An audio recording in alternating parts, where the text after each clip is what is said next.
जिसको भोजन करने का सलीका नहीं, वह भजन क्या खाक करेगा।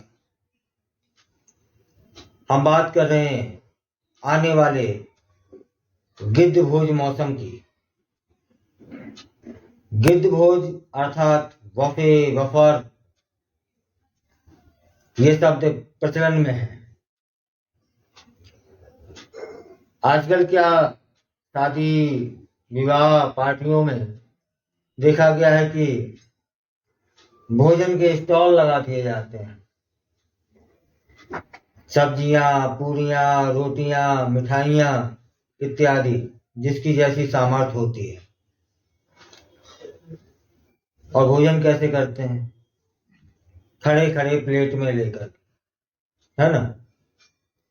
इसके बाद में खाया, कुछ लोगों की आदत होती है खाते खाते उंगली को जीभ में चाट लेना और उसी हाथों से फिर पूरी स्टॉल में से उठा लेना, या सब्जी ले लेना, या मिठाई ले लेना।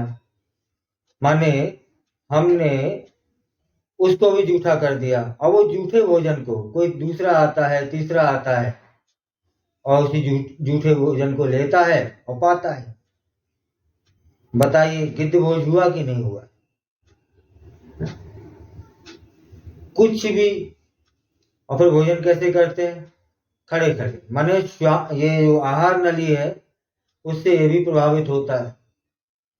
सुबह जब घर चले जाते हैं ना तो कहते हैं अरे यार पता नहीं उसमें क्या मिलावट थी कि पेट साफ नहीं हुआ। पेट कहाँ से साफ होगा? तुमने भोजन का जो तरीका था, सलीका था, उससे किया था क्या? ऐसा नहीं, ये बात हम आपको ही बता रहे हैं। आज से 2-3 साल पहले तक हम भी परंपराओं का, गलत परंपराओं का, गलत तौर तरीकों का अनुसरण करते थे। हम भी जाते थे और इसी गिद्ध भोज को बड़े आनंद पूर्वक लेते थे। लेकिन कुछ ही सालों में हमें एक विद्वान मिले, उन्होंने बताया कि भोजन करने का जो सलीका है वह यह नहीं है कि खड़े खड़े करो, जिससे आहार नली प्रभावित होती है भैया, लीवर प्रभावित होता है, उसका असर किडनी तक जाता है, साइंस बताती है। एक तो ये वैज्ञानिक कारण हुआ। दूसरा आप समझिए भोजन करने का तरीका क्या, लाइन लगी है भैया, जूठा भोजन कर रहे हैं, बड़े शौक से कर रहे हैं। धन्ना लाल का जूठा पन्ना लाल खा रहे हैं और बड़े उसका आनंद भी उठाते हैं। भोजन करने का यह तरीका नहीं है, जूठा भोजन करने का तरीका नहीं है। भारतीय परंपरा सर्वश्रेष्ठ परंपराओं में से एक है। बैठ के भोजन करिए, और यही सब होता रहा है हमारे यहाँ।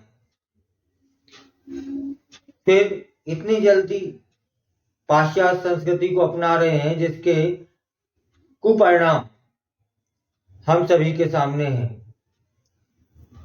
पहले सुना था किसी गांव में कि पूरा गांव में अधिकांश लोग बीमार रहते हों, ये शुगर, ये डायबिटीज और ये माइग्रेन और जाने क्या क्या, ये दर्द कभी सुने थे, जाने थे? ये सब क्या है? इस सब के पीछे बहुत कारणों में से एक कारण ये भी है कि हमारे जो भोजन करने के तरीके हैं वो बदल चुके हैं। उन्हें हमें पुनः भारतीय संस्कृति का जो करने का सलीका है, भोजन करने का सलीका है, उसे अपनाना होगा। और कम से कम अपनाओ ना अपनाओ, पर जूठा तो न खाओ, है ना। एक संत ने कहा भी है कि जिन्हें भोजन करने का सलीका नहीं, वो भजन क्या खाक करेंगे। और जब भजन ही नहीं किया या प्रभु को रिझाया नहीं, प्रभु को मनाया नहीं, तो फिर यह शरीर लेने का मतलब ही क्या निकला? हम में और जानवरों में अंतर ही क्या हुआ? भजन तक पहुंचने के लिए जरूरी है भोजन की सही प्रक्रिया को करने की प्रक्रिया को अपनाया जाए।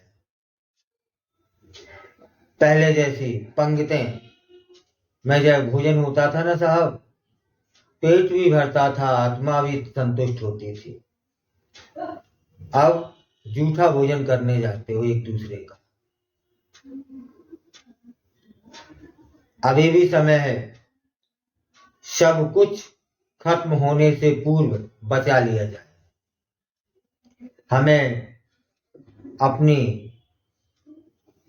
भारतीय संस्कृति के तौर तरीकों को अपना लिया जाए, उसके भोजन करने की प्रक्रिया को अपना लिया जाए।